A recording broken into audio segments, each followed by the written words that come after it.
Tayo pong lahat ay manalangin. Mahabagin naming Amang Diyos na sa amin ay nagmamahal, kami ay tumalikod sa Diyos at lumakad sa kasalanan. At kami ay naging mga kaaway ng Diyos sa pamamagitan ng aming masasamang gawa, at kami ay nararapat sa puot at kahatulan ng Diyos. Gayunpaman, nang hindi pa namin ito nalalaman, una kaming minahal ng Diyos at pinasan ng Panginoong Hesus ang sumpa at kahatulan na nararapat sa amin. At sa pamamagitan ng mahalagang dugo na idinanak ng Panginoon, ay nahugasan niya ang aming mga kasalanan magpakailanman. At kami ay hindi na muling tatanggap pa ng kahatulan at mga sumpa magpakailanman. At iniligtas niya kami ng walang kondisyon. Nagpapasalamat kami sa iyong dakilang biyaya.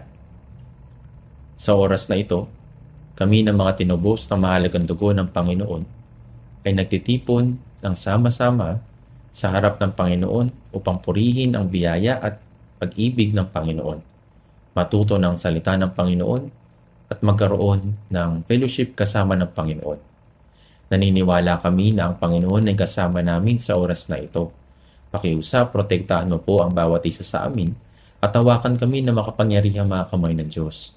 At kung mayroon man sa amin na hindi patunay na naunawaan ng pag-ibig ng Diyos, pakiusap, buksan mo po ang kanilang mga puso at takayin silang maunawaan ang dakila at kamangamanghang pag-ibig at bayaya ng Diyos at magkaroon ng buhay na walang hanggan at pag-asa sa pamamagitan ng pananampalataya. Pakiusap, itatag mo po ang bawat isa sa amin bilang ganap na tao kay Kristo. Pakiusap, pamunuan mo po kami upang kami ay makatayo ng walang anumang dapat na ikahiya sa harap ng kaluwalhatian ng Panginoon na malapit nang bumalik. Naniniwala kami na ang Panginoon ay tinutulungan at sinasamahan ang lahat ng mga brothers at sisters na nag-iingat ng kanilang pananampalataya at nagpapalaganap ng Ebanghelyo sa gitna ng mga paghihirap sa ating mga churches sa Korea at sa buong mundo. Naway ang Panginoon ay kumilos upang ipalaganap ang Ebanghelyo sa maraming mga kaawa-awang kaluluwa na naliligaw pa rin upang marami ang maligtas. Panginoon, Ikaw na nagbibigay sa amin ng kinakailangan naming salita sa tawang panahon at nagtuturo sa amin ng daan na dapat naming lakaran. Pakiusap, tulungan mo po kami maunawaan ang salita ng Panginoon at ang banal na kalooban ng Panginoon na nais mong ihayag sa amin sa oras na ito. Idinadalangin namin ito sa pangalan ng Panginoong Hesukristo. Amen. Buksan po natin sa ating mga Biblia sa Mateo chapter 24.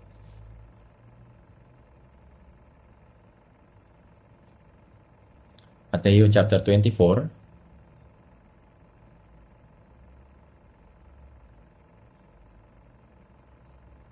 Sa Mateo chapter 24 verse 42 mula sa verse 42 hanggang 44.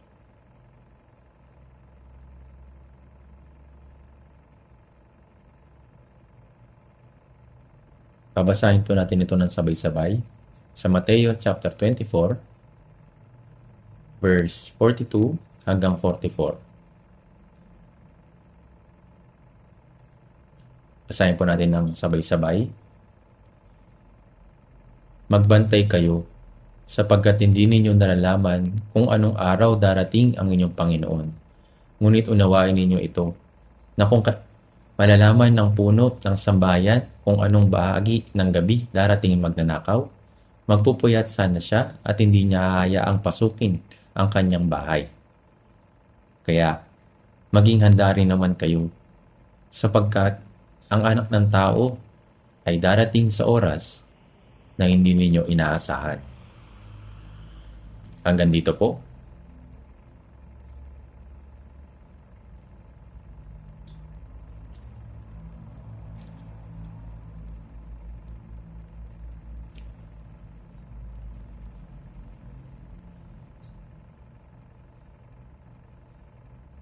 Kahapon, ako, ang mga elders at mga deacons ay dumalo sa inauguration ng Donghae Church.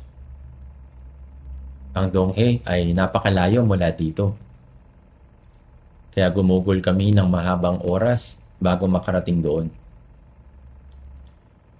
Isang bagong gusali ng church ang itinayo sa Donghae at maraming tao ang nagtitipon at masipag na nangangaral.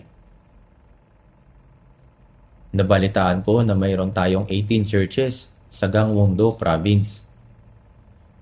Noon ay kakaunti ang mga churches sa Gangwon-do. Subalit, ang mga churches ay patuloy na itinayo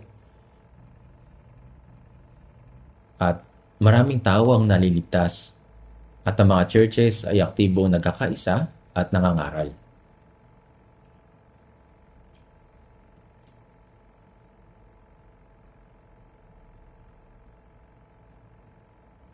Hindi lamang ang ating bansa, kundi pati na rin ang mundo ay nabubuhay ngayon na may maraming panganib sa politika, sa militar, at kapaligiran. At lalo nating nararamdaman na ang araw ng pagbabalik ng Panginoon ay napakalapit na. Sinabi ni Jesus, kapag nakita ninyong nangyari ang mga bagay na ito, alam ninyong iyon ay malapit na. Nasa mga pintuan na. Marcos chapter 13 verse 29. Maraming mga salita ang patungkol sa ikalawang pagdating ni Kristo sa parehong luma at bagong tipan. Ang lahat ng mga propesiya sa Biblia, maliban sa ikalawang pagdating ay natupad ng tama. Ngayon, ang huling bagay na natitira ay ang ikalawang pagdating ng Panginoon. Ang ikalawang pagdating ng Panginoon ay ang araw kung kailan magtatapos ang gawain ng pagliligtas ng Diyos at hahatulan ng Diyos ang lahat ng tao sa mundong ito. Nalalaman natin na ang wakas ay napakalapit na. Kaya ngayon, nais kong pag-usapan ang tungkol sa ikalawang pagdating ni Jesus. Detalyado nagsalita si Jesus patungkol sa kanyang pagdating.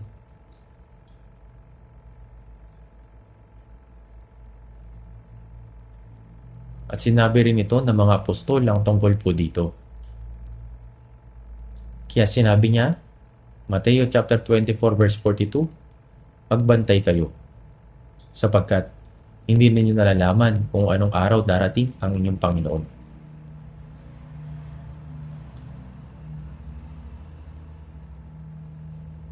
Kapag ang araw ng pagbabalik ng Panginoon ay malapit na, ang mga sumasampalataya sa Panginoon ay dapat na manabik sa kanyang pagbabalik. At ang kanilang pananampalataya ay dapat manatiling gising. Inihambing niya ang pananatiling gising sa pagtulog. Sinabi niya na ang mga Kristiyanong naligtas ay nakatanggap na ngayon ng bagong buhay at may walang hanggang pag-asa. Kaya ang mga Kristiyano ay dapat mamuhay na nanatiling gising. Kaya sinabi niya, magbantay kayo sapagkat hindi ninyo nalalaman kung anong araw darating ang inyong Panginoon. Tiyak na siya ay muling darating. Sinabi ng Biblia, wala nakakaalam kung kailan ang araw na iyon. Maging ang mga anghel at anak man, ngunit ang Ama lamang ang nakakaalam. Dahil ito ay nasa plano ng Diyos. Subalit, ipinakita sa atin ng Diyos ang maraming katibayan ng kanyang pagdating sa Biblia. Kaya dito, sinabi ni Jesus, hindi niyo nalalaman kung anong araw darating ang inyong Panginoon.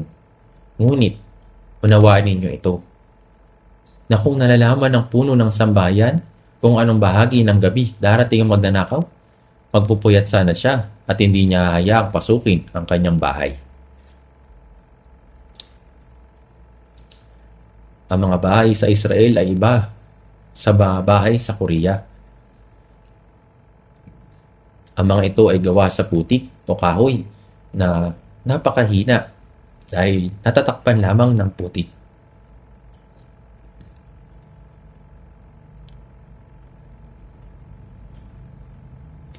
Ang pagdating ng magnanakaw, makakapasok siya sa bahay sa pamamagitan ng pagsira sa pader nang hindi binubuksan ang pinto. Kaya Sinabi niya,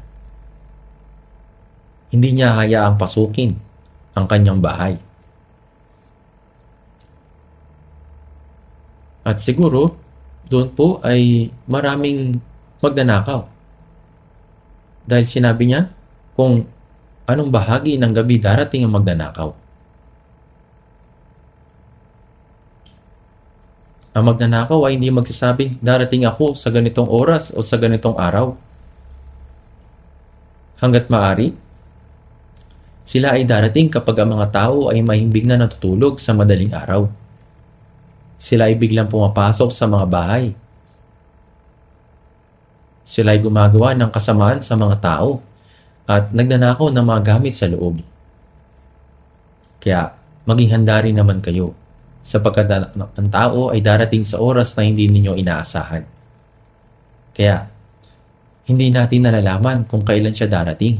Kaya dapat tayo ay laging handa. Kaya't maging handa. Sinasabi niya, maghanda na salubungin ng Panginoon. Sapagkat ang anak ng tao ay darating sa oras na hindi natin inaasahan. Ang Panginoon ay maaaring dumating ng biglaan habang nabubuhay tayo sa mundo. Nalalaman natin na ang pagbabalik ng Panginoon ay malapit na dahil sa mga tanda. Opo, nalalaman natin na ang pagbabalik ng Panginoon ay napakalapit na dahil sa mga tanda. Napakaraming tanda ng ikalawang pagdating sa Biblia.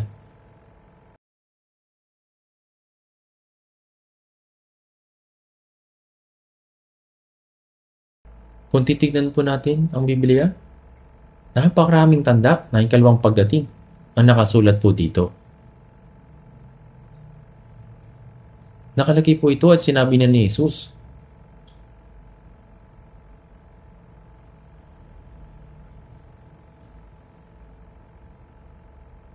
Tingnan po natin sandali. Tingnan po natin sa Mateo chapter 25, chapter 24. Nakalagay po ito sa Mateo chapter 24.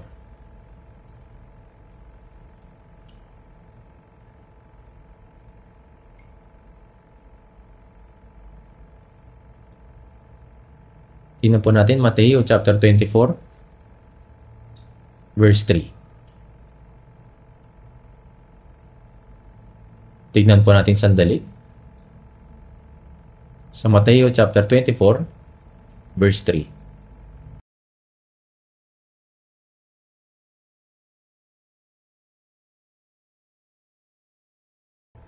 Mateo chapter 24, verse 3. Basahin po natin sabay-sabay. Samantalang siya'y nakaupo sa bundok ng mga olibo, lumapit sa kanya ng sarinan ang mga alagad na nagsasabi, sabihin mo sa amin, kailan mangyayari ang mga bagay na ito at ano ang tanda ng inyong pagdating at ang katapusan ng panahon. Ito ay tila madalas binabanggit ng Panginoon ang tungkol sa katapusan ng mundo. Kaya ng mga alagad ay kasama ni Jesus sa bundok ng mga olibo.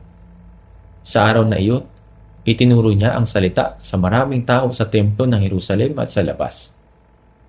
Sa gabi, siya ay tahimik kasama ng kanyang mga alagad sa bundok ng mga olibo. Ang kanyang mga alagad ay lumapit sa kanya na sinasabi, pakiusap, sabihin mo sa amin, kailan mangyayari ang mga bagay na ito? Bago ito, ay sinabi na ni Jesus ang pagkawasak ng Jerusalem at ang pagkawasak ng Israel. At tungkol sa templo, ang templo sa panahon ni Jesus ay pinatayo ni Solomon noong 586 BC. Sa pamamagitan ng mga taga-Babylonia, ito ay sinunog at winasak. At pagkatapos ng 70 taon ng pagkakabihag sa Babylonia, ang Israel ay bumalik sa lupaing pangako ng Diyos. Kaya ang lalaki na nagangalang Zerubbabel ay nagpasimula na muling itayo ang templo. Subalit, ito ay hamak kung ikukumpara sa unang templo. At sa paglipas ng panahon, ang mga Romano ang namuno sa Israel. Si Haring Herodes na ipinadala mula sa Roma ay pinalawak ito upang umapela sa mga Hudyo at ito ay napakalaki. Kaya ang templo na itinayo noong panahon ni Jesus ay umabot sa 46 na taon upang maitayo. Kaya ito ay napakalaking templo. Subalit, ang templo na itinayo sa pamamagitan lamang ng mga tinabas na bato. Sinabi sa Mateo chapter 24 verse 2, sinasabi po doon, walang matitira ni isang bato rito na nasa ibabaw ng ibang bato na hindi ibabagsak. Kaya, ang mga alagad ay natigilan, sapagkat ang pagkawasak ng Jerusalem ay nagpapahayag ng pagkawasak ng Israel, kaya talaga natakot sila at napaisip. Kailan mangyayari ang mga bagay na ito? Kailan mangyayari ang mga bagay na ito? Ang pagkawasak ng templo, ang pagkawasak ng Jerusalem. At sa pagdating ng Panginoon at ang katapusan ng panahon, sapagkat sinabi ng Panginoon, pagkatapos mawasak ng Israel, ang mga Hudyo ay kakalat sa buong mundo. At sa parehong pagkakataon, ang Ebanghelyo ay ipapangaral sa buong mundo. Kaya nais nilang malaman, kailan mangyayari ang mga bagay na ito at ano ang tanda ng iyong pagdating at ng katapusan ng panahon? Sapagkat sinabi rin ng Panginoon ng paulit-ulit na siya ay muling darating. Subalit, ang mga alagad ay hindi lamang nagduda ng kaunti sa kanyang salita. Napaisip din sila kung kailan ito mangyayari. Kaya, itinanong nila kay Jesus yung gumugulo sa isip nila, ang pagbabalik ng Panginoon at ang katapusan ng panahon. Ang dahilan kung bakit hinayaan ng Diyos ang kasaysayan ng tao ay dahil pagkatapos ng kamatayan ni Kristo sa krus at ng muling pagkabuhay, ang Ebanghelyo na nagsimula sa Jerusalem ay ipangaral hanggang sa kadulo-dulo ang bahagi ng lupa at ang pagkakakailanlan sa pagitan ng mga naligtas sa pananampalataya at ng mga hindi ligtas ay talagang malinaw. Sa pagitan ng mga magtutungo sa langit at ng mga magtutungo sa impyerno. Darating ang Panginoon sa katapusan nito. At dahil sinabi ni Jesus na magkakaroon ng mga tanda bago ang araw na iyon, kaya nagtanong sila, Panginoon, kailan mangyayari ang mga bagay na ito at ano ang tanda ng iyong pagdating at ng katapusan ng panahon? Kapag sumisimoy na ang tagsibol, kapag namumulaklak na ang mga halaman, pumupunta ako sa Donghae Church. Ngayon, ang mga cherry blossoms, sila ay namumulaklak. Napakarami sa gilid ng kalsada. At kapag ang mga luntiang dahon ay naging pula na, sila ay nahuhulog sa hangin. Ito ay tila, tagsibol na ngayon. At tila ang taglamig ay malapit na. Kaya nakikita natin ang nangyayari ngayon at kung ano ang mangyari pagkalipas ng sanaling panahon. Kaya sinabi ng Panginoon na bago ang kanyang ikalawang pagdating, hindi siya darating ng biglaan na walang anumang tanda. Hindi, magkakaroon ng maraming tanda. At sinabi ng mga alagad, ano ang mga tanda? Bago ang araw na iyon. Ito ay isang bagay kung saan talagang napapaisip sila. Kaya si Jesus ay sinabi ito sa maraming paraan. Sa chapter 24, verse 7, isa sa mga tanda, sapagkat maglalaban ng mga bansa sa bansa at ang kaharian laban sa kaharian. Magkakaroon ng tagutom at mga lindol sa iba't ibang dako. Ngunit ang lahat ng mga ito ay pasimula lamang ng matinding paghihirap. Ang tao ay laban sa kapwa niya. Ito ay pagtatalo ng mga ideya. Ang mga tao sa kampo, mga komunista sa North Korea, at ang mga tao sa kampo ng demokrasya sa South Korea ay hindi nagkakasundo. Kaya sila ay nagdidigmaan. Tingnan natin sa Mateo chapter 24, verse 7. Tingnan natin sa Mateo chapter 24 verse 7.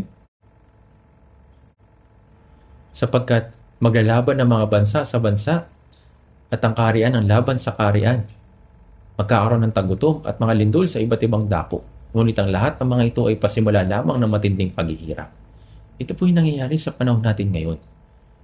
Mga digmaan, mga balibalita ng mga digmaan, maglalaban ng mga bansa, kaharian, laban sa kaharian. Yung North Korea at South Korea ay hindi nagkakasundo. Sila ay nagdidigmaan. At tayo nasa estado na ngayon na mataas sa tensyon. Tama po ba? Bansa laban sa bansa. Mga tao laban sa mga tao. Sapagkat maglalaban ng bansa sa bansa. At ito ay digmaan ng bansa laban sa bansa. Mayroong banta ng digmaan. Sa katapusan, sa una at ikalawang digmaang pandaigdig, maraming tao ang namatay. Ngayon, kapag nangyari na ang huling digmaan, hindi lang ito magiging digmaang lokal. Ito ay magiging pandaigdigan digmaan. At hindi lamang maraming tao ang mamamatay, kundi ito ang magiging katapusan ng kasaysayan ng tao.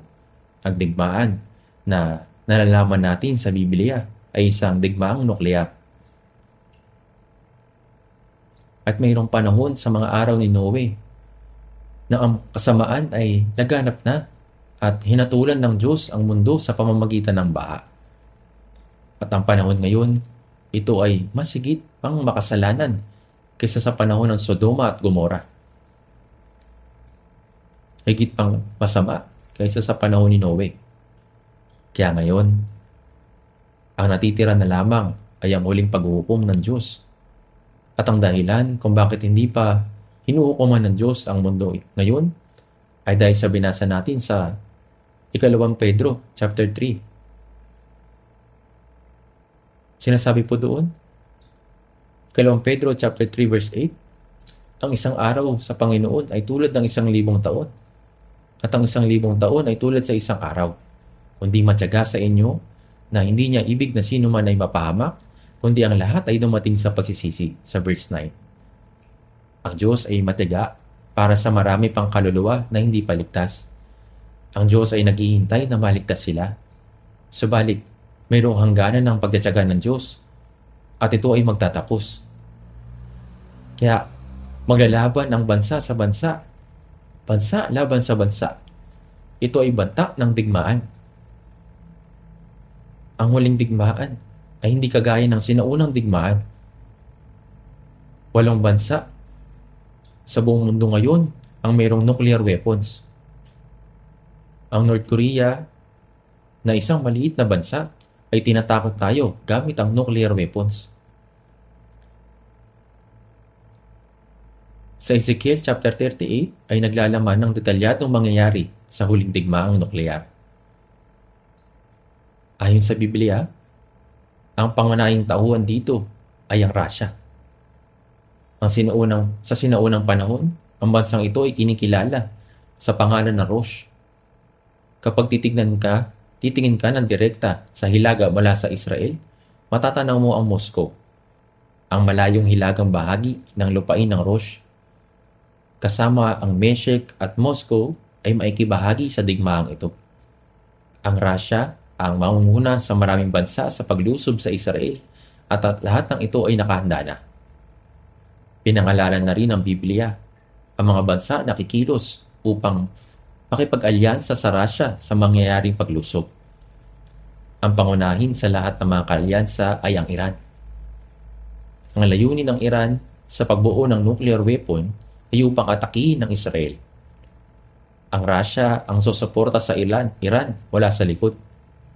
Sinabi na ang Iran ay nakabuo na ng nuclear weapons at itinatago ito sa kanilang pasilidad sa ilalim ng lupa. Sa pagkakaalam po, mayroong 4 na siyentipiko na kamakailan sa programang nuklear ng Iran ang pinatay.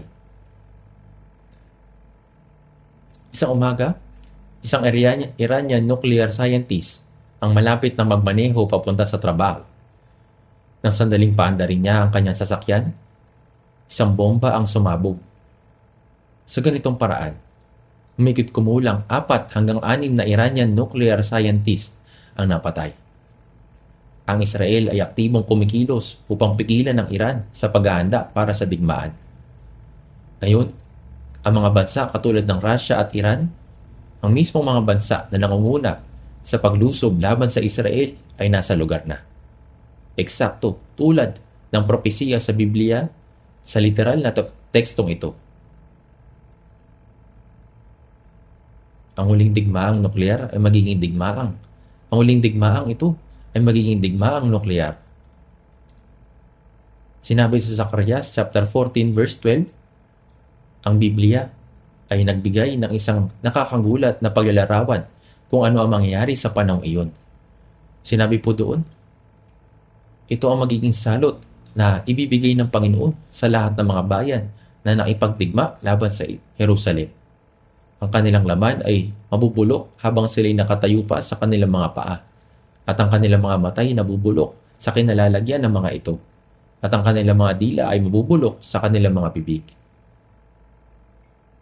Bakit ito inilarawan sa ganitong paraan?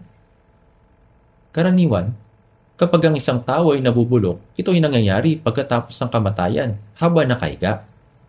Ngunit, inilalarawan ng talatang ito na ang mga tao ay nakatayo habang natutunaw ang kanilang laman, mata at dila.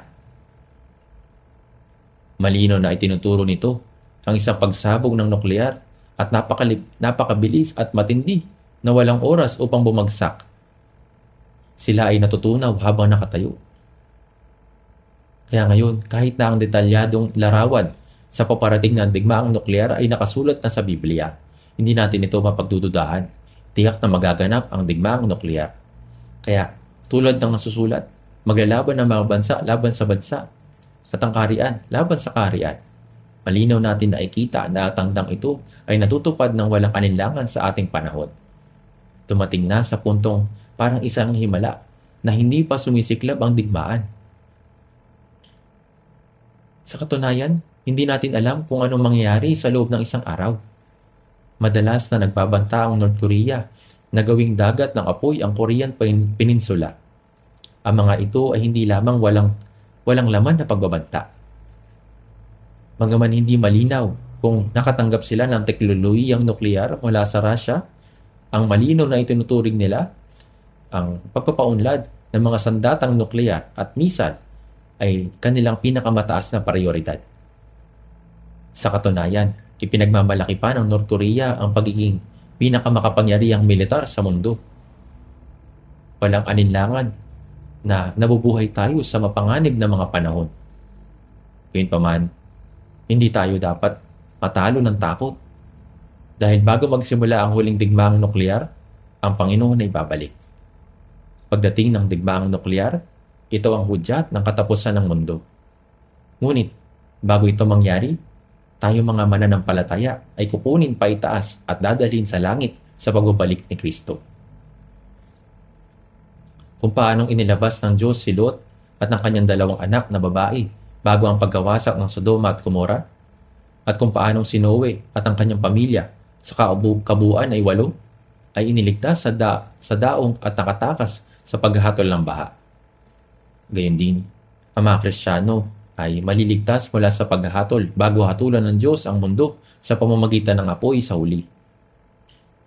Sinasabi sa Isaías chapter 50 verse 11, narito, kayong lahat na nagpapaningas ng apoy na nagsisindi ng mga sulo. Sila ay mamamatay sa sulo na kanilang sinindihan. Katulad nitong talata, ang mga tao ay mamamatay sa apoy na kanilang sinindihan. Sila ay mamamatay sa bomba na kanilang ginawa. Ngunit bago dumating ang araw na iyon, ang Panginoon ay muling babalik. Ito po ang rapture, ang pagdating sa pupawirin. Kung paanong si Enoch ay kinuha bago ang baha, at kung paanong inilabas si Lot at ang kanyang dalawang anak na babae sa Sodoma at Gomora, ang Panginoon ay kukunin tayong kasama niya kapag siya ay bumalik. Kung paanong nasusulat sa 1 Thessalonica chapter 1 verse 10, at upang hintayin ang kanyang anak mula sa langit, na kanyang binuhay mula sa mga patay, si Jesus na nagliligtas sa atin mula sa puot na darating. Ang pagbabalik ng Panginoon ay upang iligtas tayo mula sa malaking kapigatian na darating sa mundong ito bilang pag-uuko. Kaya kapag nakita natin ang mga bagay na ito ay nangyayari, hindi dapat tayo matakot. Sa halip, dapat nating tandaan na ang araw ng pagbabalik ng Panginoon ay malapit na at dapat tayo maging handa na salubungin siya at manatiling gising spiritually.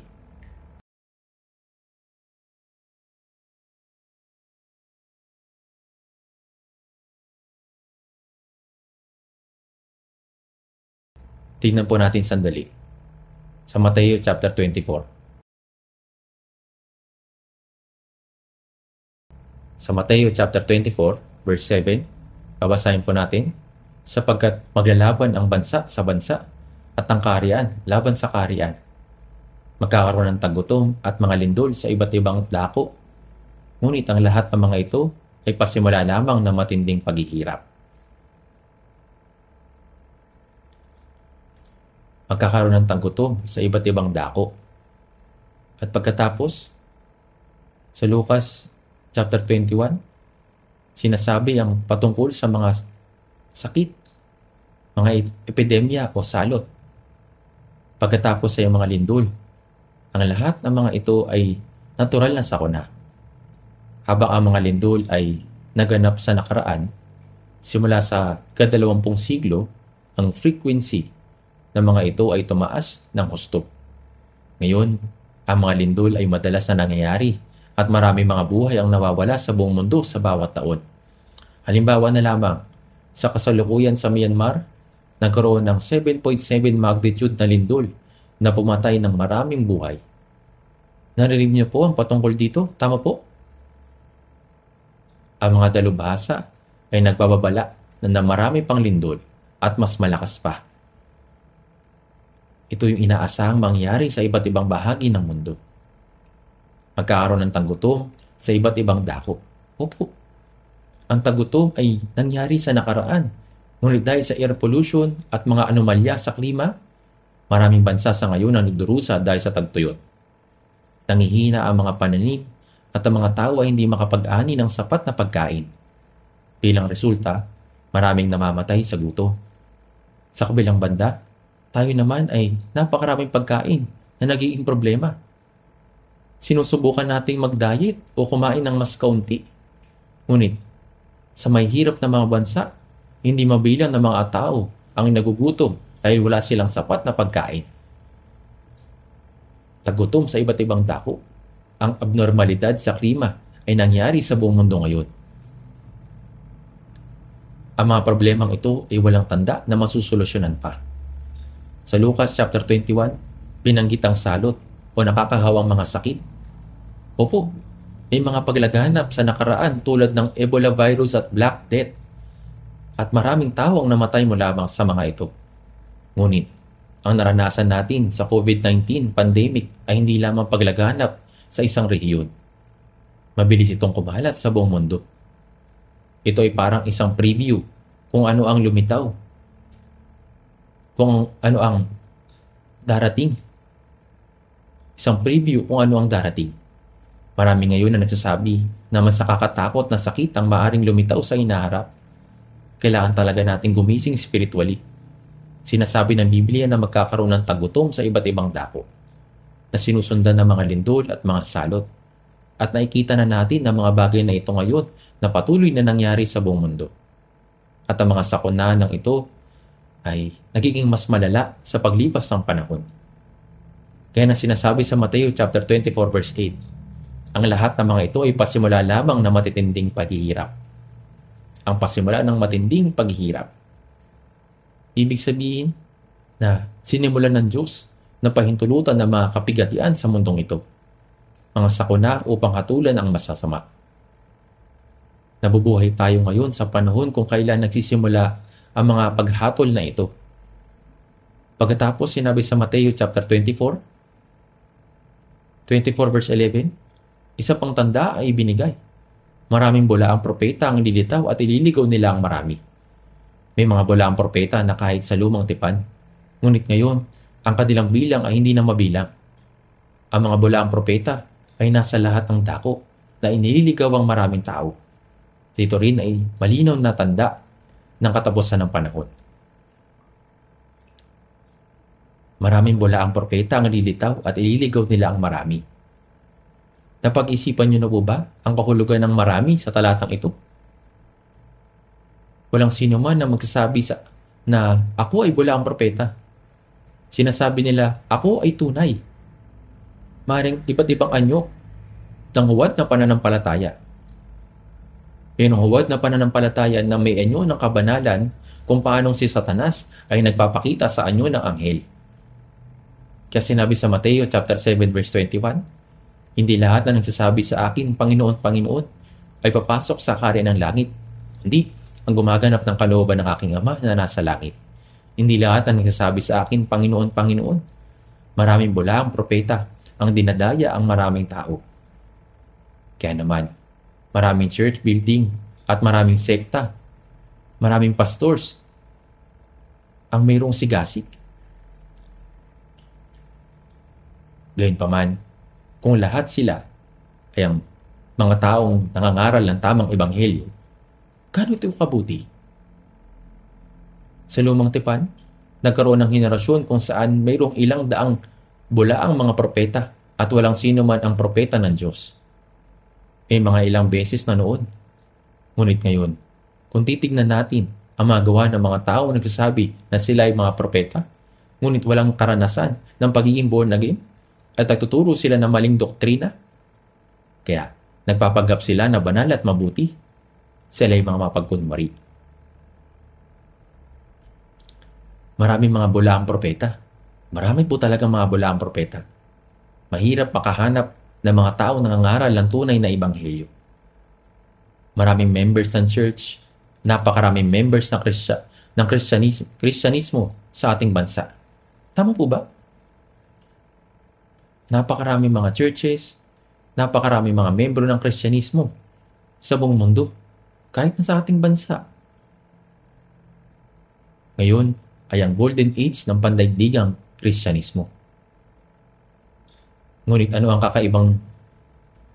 kakaiba dito? Napakahirap na makatagpo ng born-again Christian sa panahon natin. Kaya sa Lucas chapter 13 verse 24, magsikap kayong pumasok sa makipot na pintuan, sapagkat sinasabi ko sa inyo na marami ang magsisikap na pumasok at hindi makakapasok. Maraming tao na sinusubukan makapasok sa langit, ngunit kakaunti ang makakapasok. Bakit po? Dahil ang mga bulaang propeta ay nagtuturo ng kasinungalingan. Kaya maraming tao nadadaya. Magkakaroon ng maraming bulaang propeta at dadayain nila ang maraming tao. Napakaraming bulaang propeta. Marami ang naniniwala na sila ay totoo kung sila ay marami. Ang peke ay gumagawa na parang totoo at iniisip nila na ang totoo ay peke. Ito ang henerasyon natin ngayon. Sabi sa Mateo chapter 24 verse 11 to 12, maraming bulaang propeta ang lilitaw at ililigaw nila ang marami. Dahil sa paglaganap ng kasamaan, ang pag-ibig ng marami ay lalamig. Sa huling araw, ang kasamaan ay kasalanan. Ang ating panahon ay puno ng kasamaan. Dahil sa paglaganap ng kasamaan, ang pag-ibig ng marami ay lalamig. Pinagtataksilan ng mga tao ang isa't isa. Ang mga tao ay makasarili dahil sa paglamig ng pag-ibig.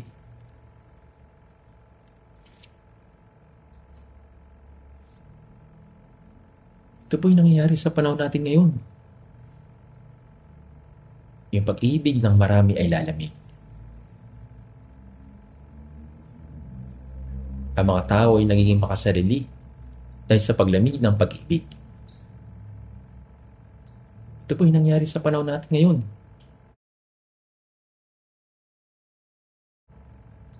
Ito po yung nangyayari sa panahon natin ngayon.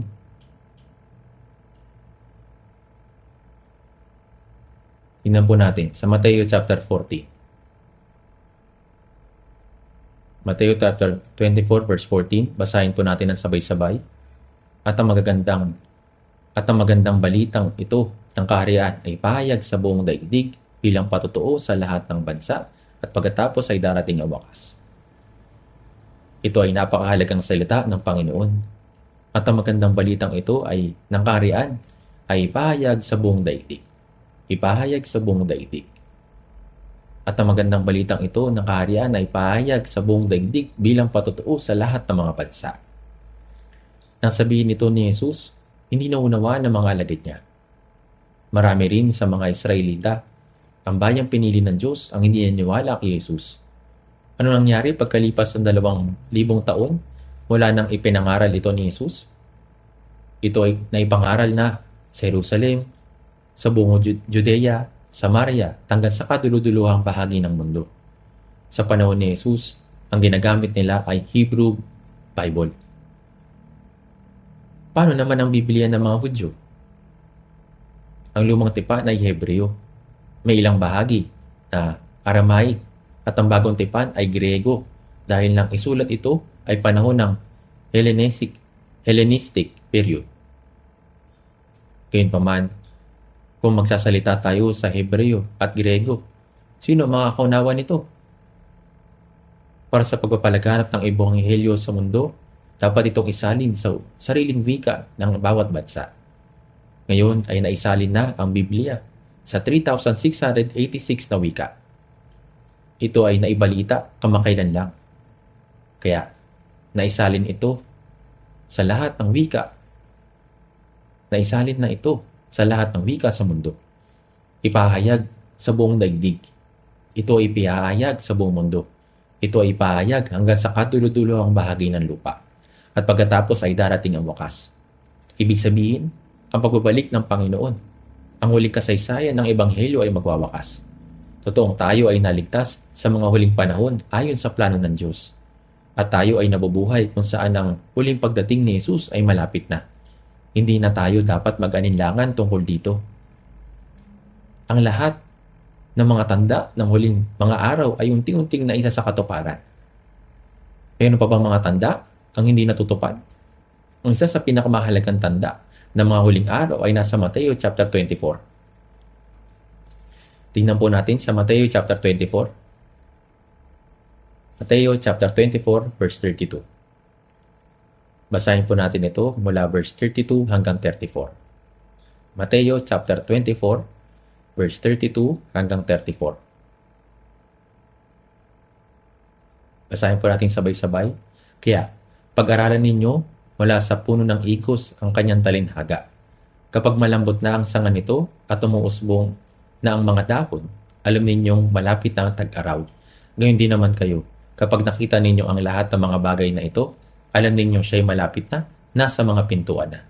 Katotohanan ang sinasabi ko sa inyo, hindi lilipas ang lahing ito hanggang sa maganap ang lahat ng mga bagay na ito.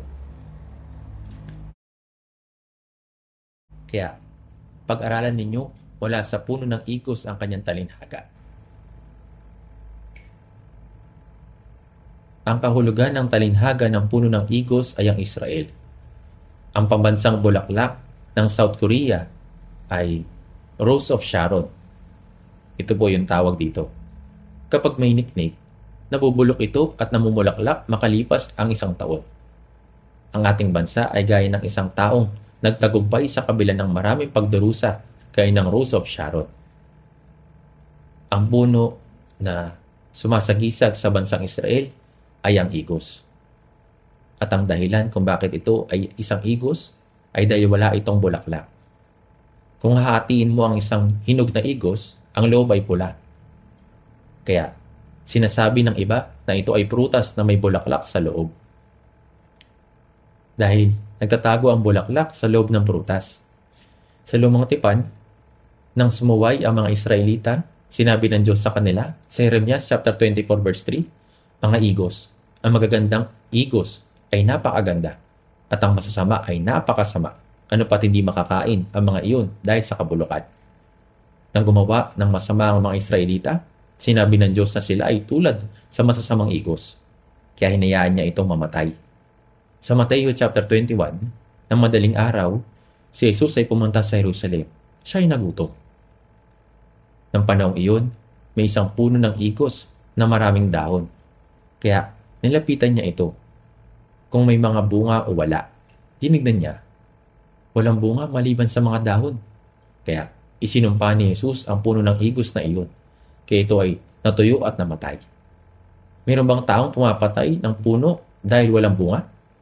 Binasa ko ang isang aklat na isinulat ni Bertrand Arthur William Russell. Isa po siyang philosopher. Ang pamagat po ng aklat niya ay tinatawag na Why I Am Not a Christian.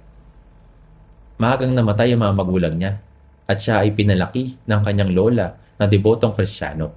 Pero hindi siya naniniwala. Naging atheist siya hanggang huli. Kaya sumulat siya ng isang aklat, Why I Am Not a Christian. Isa sa mga dahilan kung bakit hindi siya naniniwala kay Jesus ay dahil pinatay ni Jesus ang puno ng higos. Kung isang tao ay pumunta sa ilalim ng isang puno ng persimmon upang mamitas at kumain ng mga bunga nito, ngunit wala nakitang bunga, pagkatapos ay kumuha siya ng isang palakol at hinampas ang puno ng malakas, pinatay ang puno ng persimmon. Hindi po ba yun kakaiba? Ganyan ang iniisip ng mga tao. Pinag-uusapan ng mga tao ang pagbatay ni Jesus sa puno ng higos dahil wala itong bunga. Na sinasabi, paano nagawa yun ng Panginoon? Kahit na siya ay makapangyarihan. May nakatagong kahulugan sa lahat ng mga himalang ginawa ni Jesus. Ang puno ng higos na may mga dahon lamang at walang bunga ay tumutukoy sa mga Israelita noong panahong iyon. Sa panlabas na anyo ng mga Hudyo ay naging mapagmataas at mapagkunwari dahil sila ay bayang pinili ng Diyos. Ngunit sa panloob ay walang mga bunga na siyang hinahanap ng Diyos. Ito ay tumutukoy sa espiritual na kalagayan ng mga Israelita. Isinugo ng Diyos si Jesus, ngunit hindi sila naniwala sa Kanya. Kaya tinuturo nito na ang mga Israelita ay susumpain at lilipulin. Ang puno ng higos na isinumpa at namamatay ay tulad ng propesiya na ang mga Israelita ay isinumpa dahil sa pagtangi kay Kristo. Kaya, ang namatay na puno ng higos ay hindi mamamatay magpakailanman.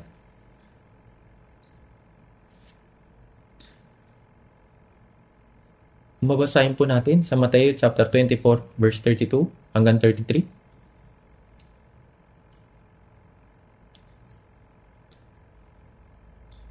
Tingnan po natin. Mateo chapter 24 verse 32 hanggang 33. Kaya, pag-aralan ninyo mula sa puno ng higos ang kanyang talinhaga. Kapag malambot na ang sanga nito at umusbong na ang mga dahon, alam ninyong malapit na ang tag-araw. Kaya hindi naman kayo. Kapag nakita ninyo ang lahat ng mga bagay na ito, alam ninyong iyon ay malapit na, nasa mga pintuan na. Nagtanim ako ng puno ng higos sa isang palayo at natayo sa panahon ng taglamig. Tatapon ko na sana ito, pero iniwan ko lang doon baka sakali. Ngayon, lumipas na ang tagsibol at papalapit na ang tag-araw. Ang mga sanga ng puno ay lumalambot at ang mga dahon ay umuusbong ng mga matutulis na bahagi. Ito ay buhay! Ang mga Israelita ay winasak ng Roma noong 70 AD at pagkatapos ng 135 AD, ikinalat sila sa buong mundo. Ang mga Hudyo ay hindi pinahintulutang manirahan sa lupain ng Israel at lahat sila ay pinalayas. Sila ay kinalat sa humigit kumulang 100 na mga bansa sa buong mundo. At saan man sila pumunta, sila ay tinuturing ng mga anak ng Diablo na pumatay kay Jesus. Sila ay pinapatay kahit saan man sila pumunta. Kaya sinasabi na sa bawat bansa, itinago ng mga Hudyo ang kanilang pagkakakilanlan upang mabuhay. Ang Israel ay winasak ng Babylon o Babylonia.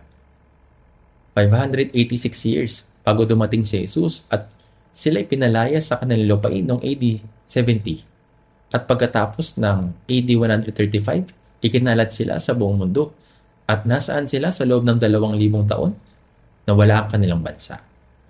Ang mga taong nawala sa loob ng 2,000 taon ay nanumbalik sa lupain na itatag ang bansa. At sa lupain ng Kanaan na tinitirahan ng mga Israelita sa gitnang silangan, maraming bansa ang naniniwala kay Allah. Ang pinagmulan ni Allah ay nang nilikha ni Muhammad, ang isang huwad na Diyos sa tinatawag na Allah. na hindi naman totoo at tinawag ang kanyang sarili bilang propeta ni Allah. Ngunit maraming tao ang sumusunod sa kanya. Mas naniniwala ang mga tao sa kasinungalingan. Talagang kakaiba po ito. Lahat ng mayayaman ay dapat patayin. Napakaraming mahirap noong panahong iyon. Pinagsamantalahan ng mayayaman ng mga mahihirap sa pamamagitan ng paggawa. Ngunit, sinabi niya na ang lahat ay pantay-pantay sa harap ni Allah. Kaya ang ideyang iyon ay mabuti para sa mga mahihirap. Ito ay katulad ng komunistang ideolohiya. Kung gusto mong pumanig sa mahihirap, pwede mo ikalat ang ganyan. Kaya, patayin ang taong iyon. Kaya tumakas siya mula sa Mecca patungong Medina. Pero sumunod sa kanya ang 300 lalaki. Pinotrektahan nila si Muhammad at pagkatapos ay nagtatag ng hukbo at nangaral. Sa bawat pagkakataon, tatanungin ka, gusto mo bang tanggapin ang Quran o ang tabak? Kung hindi mo tatanggapin ang Quran, papatayin ka ni Allah. Kaya naman, nangibabaw ang hubong Muslim noon. Kaya ipinanganak na ngayon ang mga Muslim. Ngayon, ang mga Muslim ay may kontrol sa gitnang silangan at halos 50 na Muslim na bansa sa buong mundo. Napakalaki po nito. Kaya, ang mga Israelita ay naikalat sa lupain, sa lahat ng lupain. At ang lupain ay sinakop ng mga Muslim na sumasamba kay Allah. Paano muling magtitipon ang mga Israelita at makapasok sa lupain ng Kanaan? Kailangan ng talunin ang makapangyarihang bansa ng mga Muslim at pwersang Arabo. Kunin ang lupain, magtatag ng isang bansa, gawing matabang lupain ang disyerto. Isipin mo na lang. Wala iyan sa 1% na mangyayari. Ngayon pa man, kapag ang Ebanghelyo ay naipangaral sa buong mundo, ang Israel ay manunumbalik. Ang talatang kapag palambot na ang mga sanga at umuusbong na ang mga dahon ay tumutukoy sa pagpapanumbalik ng Israel sa Mateo chapter 24 verse 33. Alam ninyong siya'y malapit na, nasa mga pintuan na. Na ang Israel, isang bansang nawasak at nawala sa loob ng 2,000 taon, ay bigla nagkamit ng kalayaan noong May 14, 1948. At sa panahon ng 4 na digmaan sa gitnang silangan, ang maliit na bansang iyon ay natalo at nanalo laban sa malalakas sa sandang Arabo.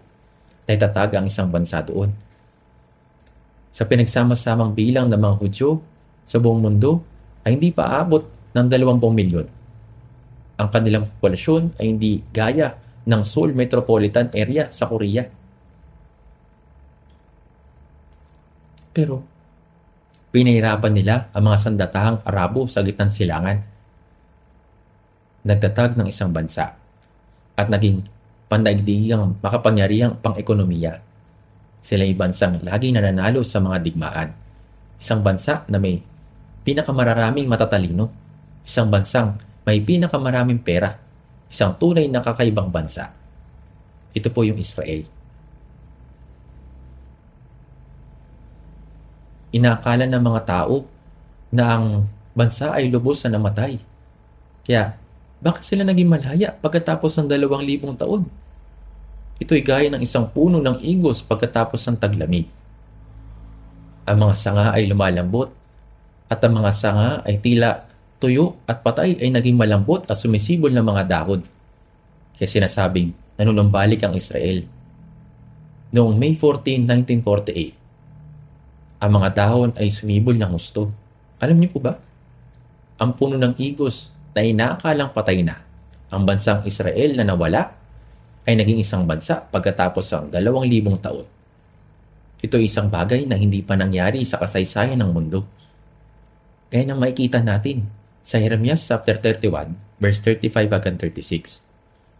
Sinasabi po doon, ganito ang sabi ng Panginoon na nagbibigay ng araw bilang liwanag sa maghapon at ang takdang kaayusan ng buwan at ng mga bituin bilang liwanag sa gabi na nagpapakilo sa dagat upang umugong ng mga alon niyon. Ang Panginoon ng mga hukbo ang kanyang pangalan. Verse 36, kung ang takdang kaayusan na ito ay umiwalay sa harapan ko, sabi ng Panginoon, ang binhi ng Israel ay hihito sa pagiging isang bansa sa harapan ko magpakailanman. Ibig sabihin ay tiyak na sila ay magiging isang bansang muli. Pero sa ating panahon, nanumbalik ang Israel. Hindi lamang sila nanumbalik, kundi gaano naging malakas ang maliit na bansang iyon. Sa likod nito, kapag titignan mo ang Israel, makita mo agad na nasa likod nito ay ang Diyos. Kaya sinasabi sa Mateo chapter 24 verse 33, "Gayon din naman kayo, kapag nakita ninyo ang lahat ng mga bagay na ito, alam ninyong siya'y malapit na, nasa mga pintuan na." Ang panunambalik ng Israel ay ang pinakatumpak na tanda na nagpapakita sa atin na ang araw ng pagdating ng Panginoon ay napakalapit na. Tingnan natin sa Mateo chapter 24, verse 34. Dito po natin ito mababasa. Verse 34, basahin natin. "Katotohanan ang sinasabi ko sa inyo, hindi lilipas ang lahing ito hanggang sa maganap ang lahat ng mga bagay na ito. At ang langit at lupa ay lilipas, ngunit ang aking mga salita ay hindi lilipas." Ang talatang hindi lilipas ang lahing ito o salinlahi ay hindi maaaring tukuyin bilang ilang dekada lamang. Sa halip, ito'y tumutukoy sa panahon ang mga taong iyon ay napanatili pang buhay. Nang ibigay ni Pilato si Jesus upang ipako sa krus, kahit na siya'y walang kasalanan, ang mga Hudyo ay hindi makatwiran. Ipako siya sa krus. Kung hindi mo siya ipapako sa krus, isa ka sa kanyang alagad, isa kang taksil kay Cesar. Si Pilato ay isa ring duwag. Kung ang sambayan ni Israel ay nagdulot ng malaking kaguluhan, ipapatawag ng Roma si Pilato na nagsasabing bigo siya sa pampolitika. Kaya sinabi niya, "Sige, gusto niyo bang pumatay ako ng isang inosenteng tao? Kung gayon, ay papatayin ko ang isang inosenteng tao." Ngunit habang sinasabi iyon, nagugas siya ng kanyang mga kamay sa harap nila at nagsabi, "Wala akong kasalanan sa dugo ng taong ito, kayo nang bahala dyan." Nagugas kamay siya. Pagkatapos ay sinabi nila, "Pananagutan namin at ang aming mga anak ang kanyang dugo." Namin. Ibig sabihin, mula sa lahing iyon at naming mga anak. Sa loob ng halos 2,000 taon, ang halaga ng dugo ng pagpatay sa inosenteng Kristo ay bumalik sa kanila. At sinabi ni Jesus, "Katotohanan ang sinasabi ko sa inyo, ang lahat ng mga bagay na ito ay darating sa lahing ito." Iyon ang lahing iyon, kung saan nabubuhay pa ang mga taong pumatay kay Jesus. Noong nabubuhay pa ang mga taong iyon, nawasak ang Jerusalem. Ang pahayag na hindi lilipas ang lahing ito hanggang sa maganap ang lahat ng mga bagay na ito ay nangangahulugan na ang Panginoon ay darating sa panahong buhay pa ang mga nakakita ng panunumbalik ng Israel. Anong henerasyon iyon? Ito ang ating henerasyon. Ilang dekada pa lang ang nakakalipas, ang bansang tinatawag na Israel ay hindi umiiral sa balat ng lupa. Ang lupaing iyon ay naging ilang, pero kahit ang lupaing iyon ay sinakop ng mga Muslim na mahigpit na kaaway ng Israel, paano nila nagawang makapasok? Palayasin sila. Ginawang matabang lupain ng ilang at nagtatag ng isang bansa roon. Ito'y lubos na imposible sa tingin ng tao. Pero kapag ito'y imposible, ginagawang posible ng Diyos na ipinapakita sa atin na ito'y gawain ng Diyos. Tama po ba? Ano pa kaya ito kung hindi ito gawain ng Diyos? Ang kasaysayan ng Israel ay puno ng mga himala. Nang sila'y nakagawa ng kasalanan, ginawa niyang sila'y lubos na nawasak. Pero, hindi sila dapat mawasak magpakailanman dahil sasabihin ng mga tao na patay ang Diyos. Kaya, kahit na isinumpa ang Israel dahil sa kasalanan, pinanumbalik ng Diyos ang Israel upang ipakita na ang Diyos ay hindi patay. Ang ating henerasyon ay ang panahon pagkatapos sa lumipas ang panahon ng pagbagsak ng Israel. At ang panahon ng ganap na panunumbalik ay nagsimula na. Ngayon, sa pamamagitan ng salitang ito na nagsasabing darating ang Panginoon habang tayo nabubuhay pa, maaari tayong maniwala darating ang Panginoon habang tayo nabubuhay pa. Hindi ba ito isang mahalagang bagay? Sasabihin mo ba, tiyak na hindi. Hindi po.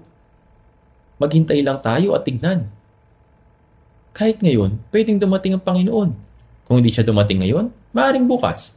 Kung hindi ngayon taon, maaaring sa susunod na taon. Mayroong dahilan kung bakit hindi pa rin siya dumarating kaagad. May dalawa pong dahilan. Una, ang mga Kristiyano na naligtas na ay hindi pa rin namumuhay ng maayos kahit na sila'y ligtas na. Kaya nagbibigay pa siya ng kaunting panahon upang mamuhay sila ng tama. Ngunit, kung hindi nila ito nauunawaan at nabubuhay lamang sila nang ayon sa kagustuhan nila, mali po ito. Meron pang pagkakataon upang mabuhay tayo para sa Panginoon at binibigay niya sa atin ang pagkakataong ito.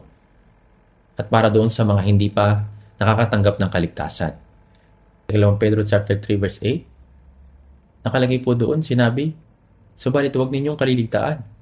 Ang katotohanan ito, mga minamahal, isang araw sa panahon ito sa Panginoon ay tulad sa 1,000 taon at ang 1,000 taon ay tulad sa isang araw. Sa verse 9, kundi matigas sa inyo na hindi niya ibig na sino man ay mapahamak, kundi lahat ay dumating sa pagsisisi. Naghihintay siya, gaya na susulat sa verse 15, at inyong ituring ang pagtsatsaga ng ating Panginoon bilang kaligtasan. Ito po ang dahilan kung bakit hindi pa dumarating ang Panginoon. Ngunit ang oras ng paghihintay ng Diyos ay limitado lang din. Naniniwala po ako na nabubuhay tayo sa panahon kung saan buhay nating makakatagpo ang Panginoon. Pag-isipan natin sandali, tingnan po natin.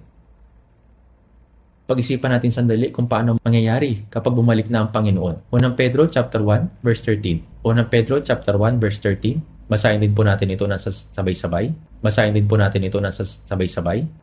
Kaya tihandaan ninyo sa gawain ang inyong mga pag-iisip, na supilin ninyo ang inyong sarili at ilagak ang inyong pag-asa sa biyayang darating sa inyo kapag inihayag na si Jesucristo.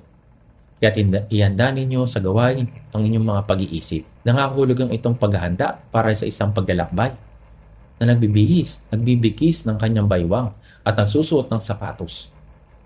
Sa parehong paraan, dapat nating ihanda ang ating mga puso at isip upang makatagpo ang dumarating na Panginoon, nakabantay at handa. Supilin ang inyong sarili. Nangangahulugan itong manatiling gising at nakabantay. Ilagak ang inyong pag-asa sa biyayang darating sa inyo kapag inihayag na si Jesucristo. Mayroong biyaya na dala ang Panginoon sa atin pagdating niya. Sa unang pagdating ng Panginoon, namatay siya sa krus at ipinatawad ang ating mga kasalanan at sa pamamagitan ng biyayang iyon, naligtas tayo. Ngunit ano ang biyaya na dadalhin niya? Sa muli niyang pagdating, may biyaya na ibibigay niya sa atin sa oras na iyon. Ang nagawa natin para sa Panginoon ay napakaliit lang. Ngunit, ang gantimpala para dito ay napakalaki. Ito ay biyaya.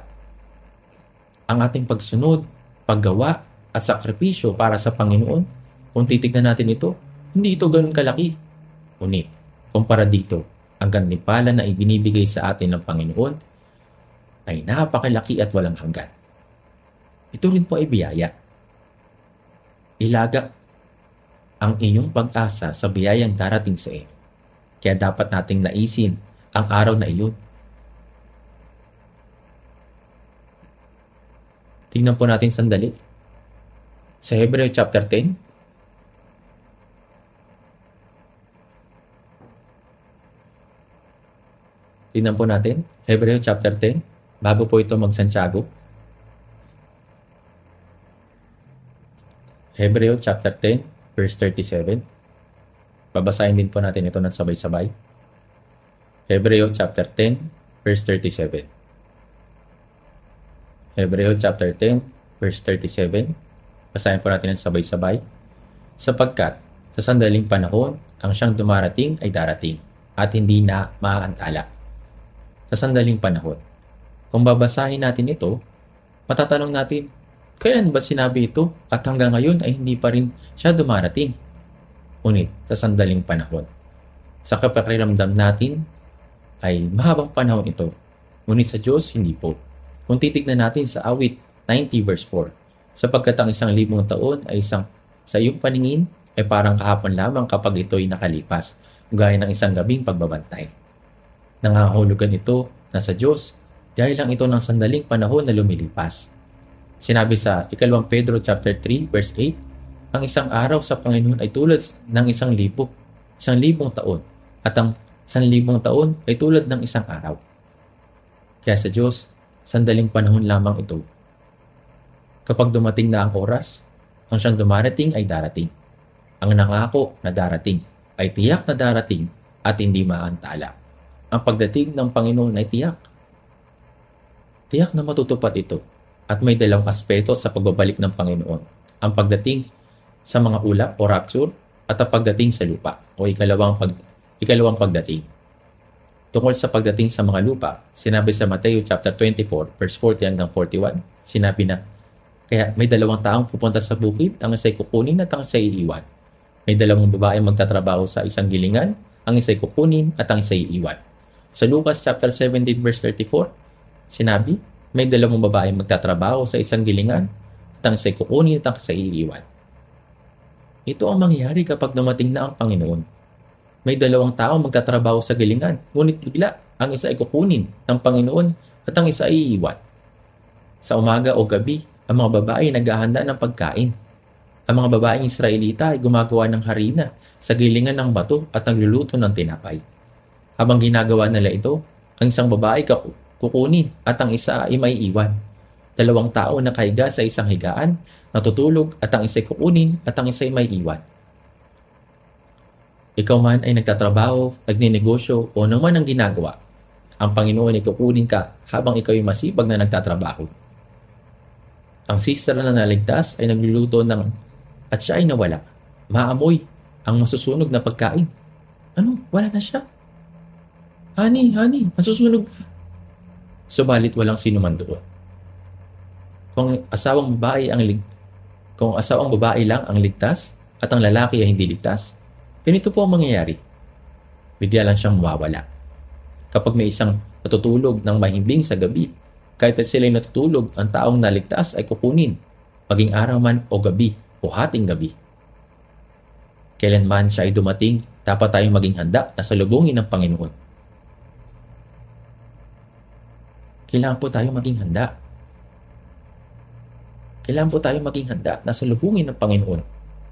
Dapat tayong maging handa. Mayroong isang kukunin at mayroong isang may iwan. Kaya nga, kailangan natin maghanda na salubungin ng Panginoon. Kailan man siya dumating, dapat tayong maging handa na salubungin siya.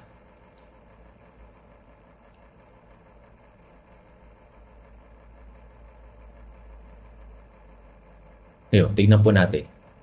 Sa 1 Thessalonica chapter 4 verse 16.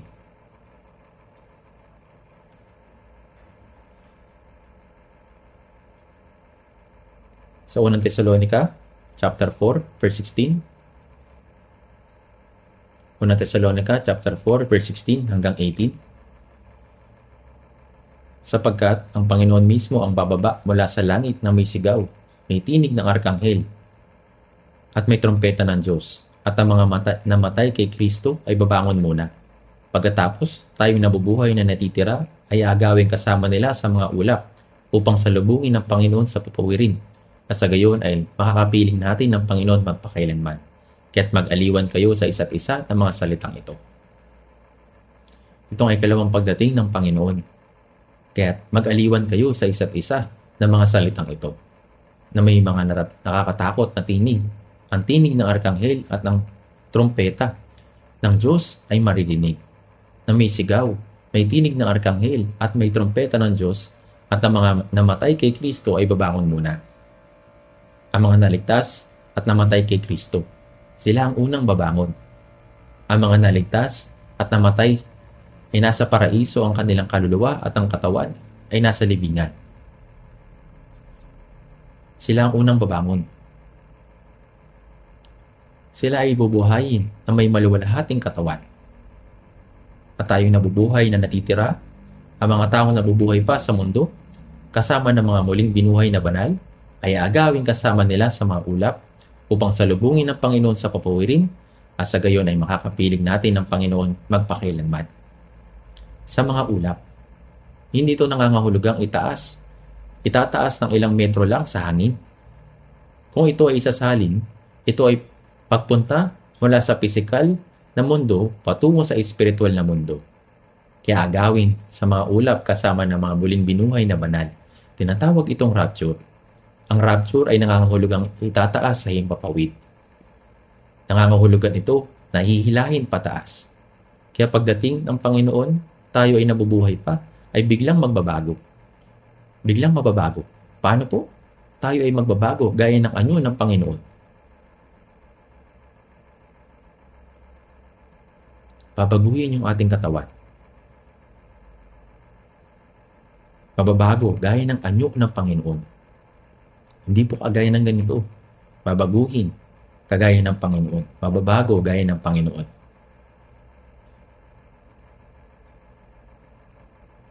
Tingnan po natin. Makikita po natin ito sa unang Korinto chapter 50.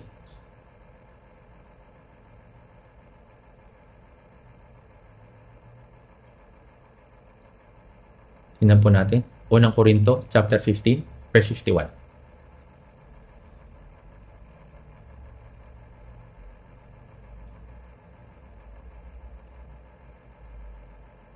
Unang Korinto chapter 15 verse 51 hanggang 52.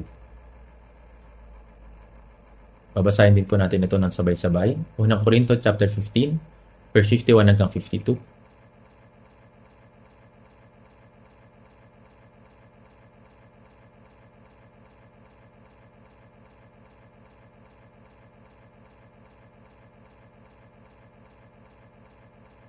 Makinig kayo. Sasabihin ko sa inyo ang isang hiwaga. Hindi tayong lahat ay mamamatay, ngunit tayong lahat ay babaguhin. Sa isang iglap, sa isang saglit, sa isang kisap mata, sa huling pagtunog ng trompeta, sapagkat ang trompeta ay tutunog at ang mga patay ay mabubuhay na walang pagkasira at tayo'y babaguhin. Hindi tayong lahat ay mamamatay. Ang pagtulog ay ibig sabihin kamatayan. Ngunit tayong lahat ay babaguhin. Sa huling pagtunog ng trompeta ng anghel, ang katawang ito ay babaguhin sa isang iglap. Ang hamak na katawang ito ay babaguhin tungo sa espiritual na katawan, isang maluwalhating katawan. Sa huling pagtunog ng trompeta, sapagkat ang trompeta ay tutunog at ang mga patay na nabubuhay na walang pagkasira, ang katawang ito na may kamatayan at nasisira ay mabubuhay na walang pagkasira. At tayo babaguhin. Babaguhin yung ating katawan.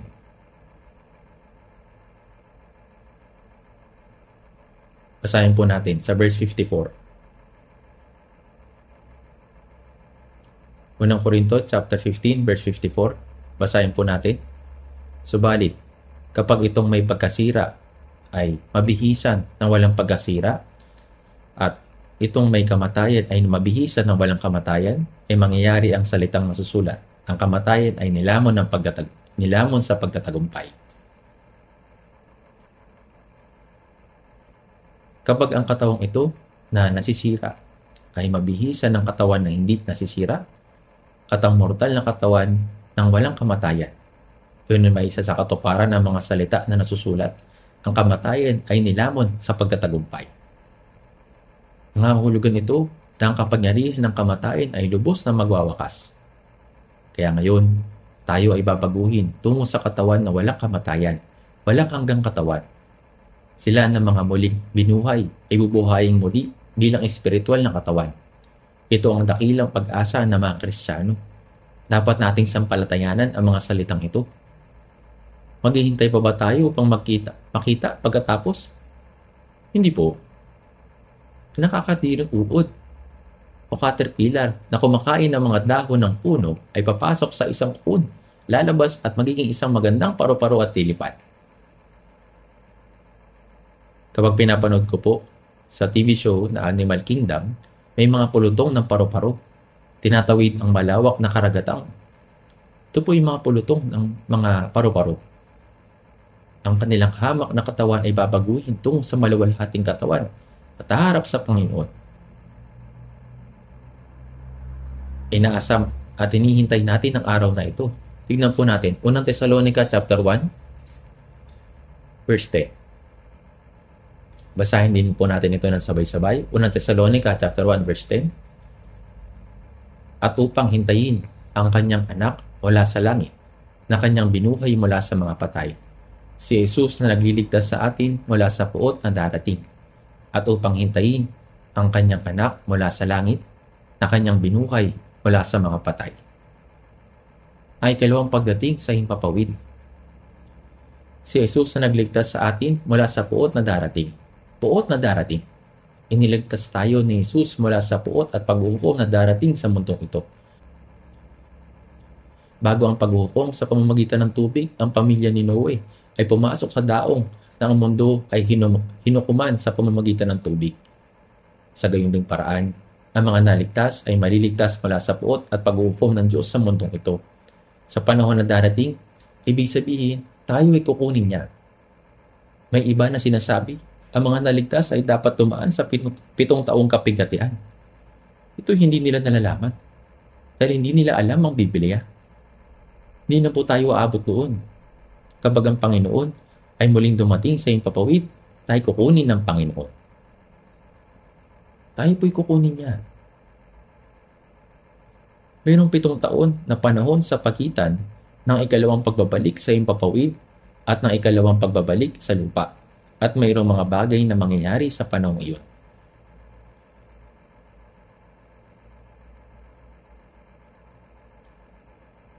Tignan po natin sa Biblia.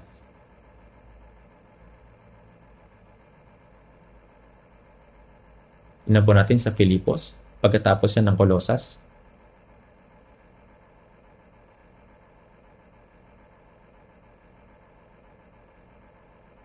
Tignan po natin Filipos chapter 3 verse 20. Basahin din po natin ito ng sabay-sabay. Filipos chapter 3 verse 20 hanggang 21. Basahin din po natin ng sabay-sabay. Sapagkat ang ating pagkamamamayan ay nasa langit. Mula roon ay inihintay naman natin ang tagapagligtas, ang Panginoong Hesukristo, na siyang magbabago ng ating hamak na katawan upang magitulad ng katawan ng kanyang kaluwalhatian, ayon sa kapangyarihan na kumikilos sa kanya upang maipailalim sa kanyang sarili ang lahat ng mga bagay.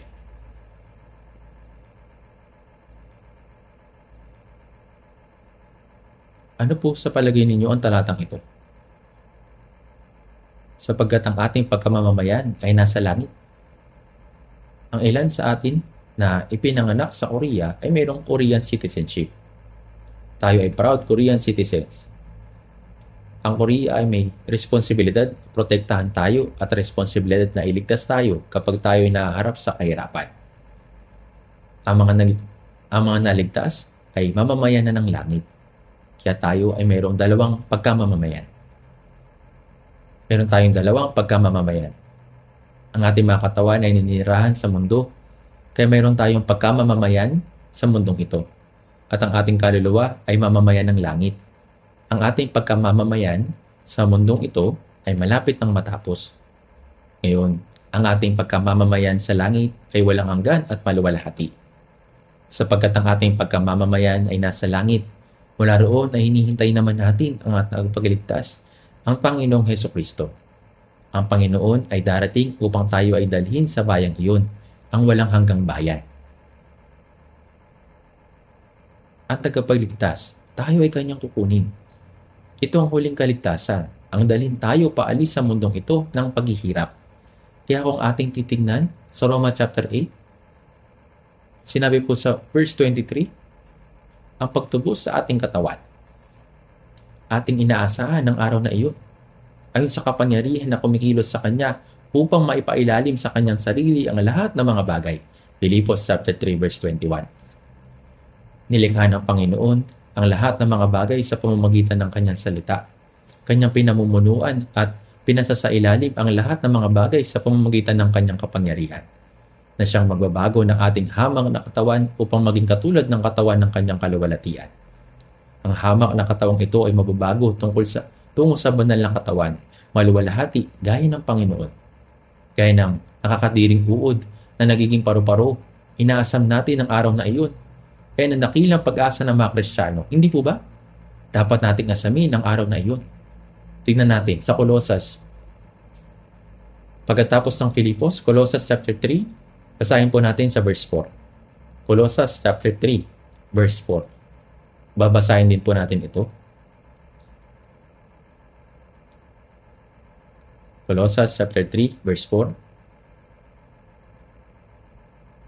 Basahin po natin sabay-sabay. Kapag si Kristo na inyong buhay ay nahayag, ay mahayag nga rin kayo na kasama niya sa kaluwalhatian. Kapag si Kristo na inyong buhay ay nahayag, sa madaling salita, sa kanyang ikalawang pagdating, ay mahayag nga rin kayo na kasama niya sa kaluwalhatian. Tayo ay papasok din sa kanyang kaluwalhatian na mayroong kaluwalhatiang katawan ng gaya ng sa kanya. Mahirap itong maunawaan kung gaano magiging kamangha-mangha ang kaluwalhatian na iyon. Kaya ba ninyong isipin niyon? Hindi po natin ito kaya. Malalaman lang natin ito kapag tayo ay naroroon na. Gaano man kaganda ang mga bagay sa mundong ito, hindi man lamang ito magiging 1,000,000 sa langit. Ito ay imposibleng maikumpara. Literal ito na nasa ibang level doon. Kaya balikan po natin. Sa Mateo chapter 16. Punta po tayo sa Mateo chapter 16, verse 28. Mateo chapter 16, verse 28. Babasahin po natin ito. Mateo chapter 16, verse 28.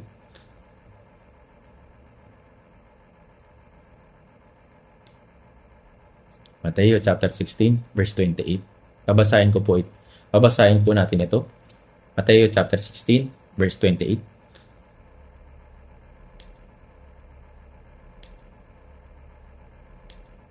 Basahin din po natin, verse 28. Katotohanang sinasabi ko sa inyo, may ilan sa nakatayo rito na hindi makakatikim ng kamatayan hanggang sa makita nila ang anak ng tao na dumarating sa kanyang kaharian. Sinabi ni Jesus sa kanyang mga alagad, may ilan sa nakatayo rito, hindi makakatikim ng kamatayan hanggang makita nila ang anak ng tao na dumarating sa kanyang kaharian. Ngayon ay halos 2,000 taon na ang nakalipas mula na mga alagad ay namatay. Ano po ang ibig sabihin nito? Ito po ay binibigyan niya ang kanyang mga alagad ng isang sulyap sa pagbabalik ng Panginoon. Hindi niya sinasabi na siya ay darating na kaagad, kundi ipinakita niya sa kanila kung ano ang mangyari sa sandaling iyon. May ilan sa nakatayo rito na hindi makakatikim ng kamatayan hanggang makita nila. Sabi sa Mateo chapter 17 verse 1, pagkaraan ng 6 na araw, isinama ni Jesus sina Pedro, Santiago at si Juan na kanyang kapatid at sila'y dinalang bukod sa isang mataas na bundok. Nagbagong anyo siya sa harap nila at nagliwanag ang kanyang muka na tulad ng araw at pumuti ang kanyang mga damit na tulad sa ilaw at nagpakita sa kanila sina Moises at Elias na nakikipag-usap sa kanya. Ngayon, ito po yung kwento. Si Jesus ay nagsasalita sa kanyang mga alagad at pagkaraan ng 6 na araw, isinama niya sina Pedro, Santiago at Juan at umakyat sa isang mataas na bundok. At habang siya ay umakyat doon, bigla na lang ang kanyang katawan ay nagbagong anyo. Sinabi dito, nagliwanag ang kanyang muka na tulad ng araw at pumuti ang kanyang mga damit na tulad ng ilaw, tulad sa ilaw. Sa isang sandali, si Jesus ay nagbagong anyo tungo sa isang maluwalhating katawan. At pagkatapos, si Moises at Elias ay nagpakita doon. At sila ay nakikipag-usap kay Jesus. Si Moises ay ang kinatawan ng kautusan sa lumang tipan. At si Elias naman ay kinatawan ng mga propeta. Bakit po sila nagpakita? Ipinakita sa kanila ni Jesus ang dalawang kaganapan na mangyayari sa kanyang pagbabalik. Tingnan po natin kung paano inilarawan ni Pedro ang tagpong ito doon sa bundok kung saan si Jesus ay nagbagong anyo. Inilarawan po ito ni Pedro. Tingnan po natin sa unang Pedro chapter 1. Ikalawang Pedro chapter 1. Ikalawang Pedro chapter 1.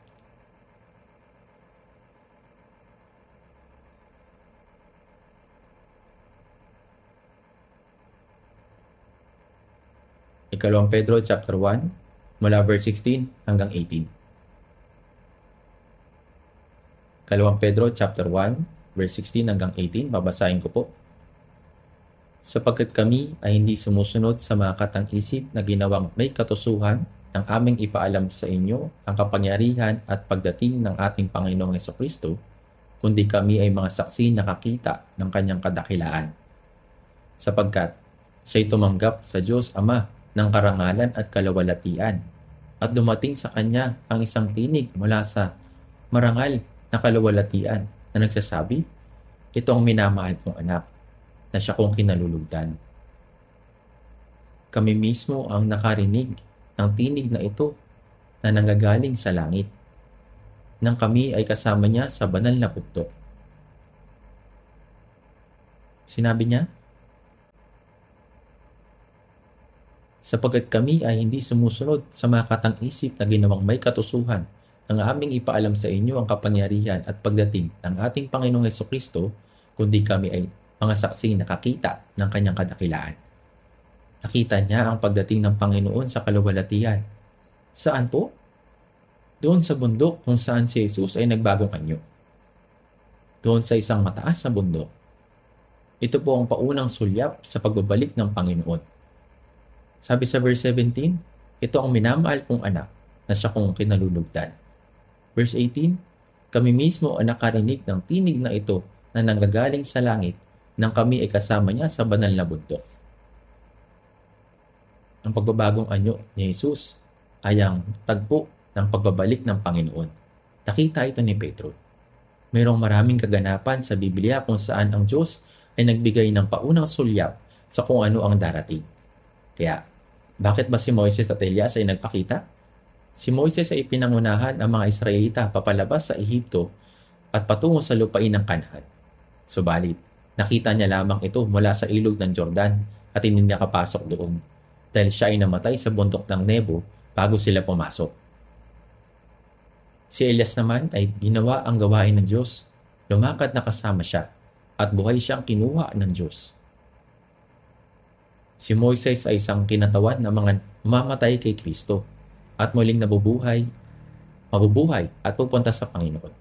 Si Elias naman ay isang kinatawan sa mga taong hindi makakaranas ng kamatayan kundi kukunin upang katagpuin ang Panginoon. Kaya parehong si Moises at Elias ay mga kinatawan kung paanong ang mga banal ay sasalubong sa Panginoon. Silang gaya ni Moises ay makikita ng ang ikalawang pagbabalik ng Panginoon mula sa malayo ay mabubuhay at mamamatay. Sila namang gaya ni Elias ay mabubuhay at magbabagong anyo kapag ang Panginoon ay dumating. Tayo po ay mga kabilang sa mga kukuning buhay gaya ni Elias. Wala na po akong oras ngayon. Dito po muna ako hihinto at pag-uusapan ng higit pa ang tungkol dito sa ikalawang pagdating ni Jesus sa susunod na linggo. Manalangin po tayo.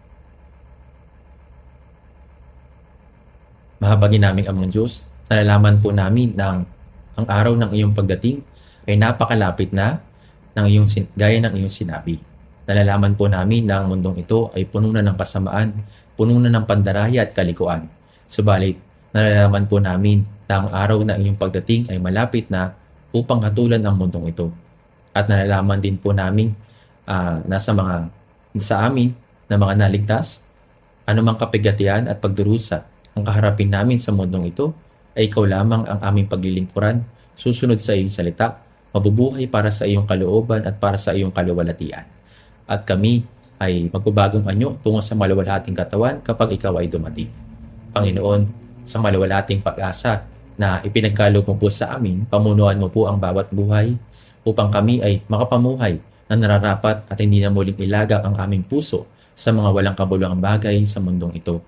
Hindi na muling mabubuhay ayon sa pagnanasa ng aming laman kundi tanging sa pagsunod na tumitingin sa iyong muling pagdating para sa iyong ikaluwalhatian na sa amin ay nagligtas. Idinadalangin namin ito sa pangalan ng Panginoong Jesus. Amen.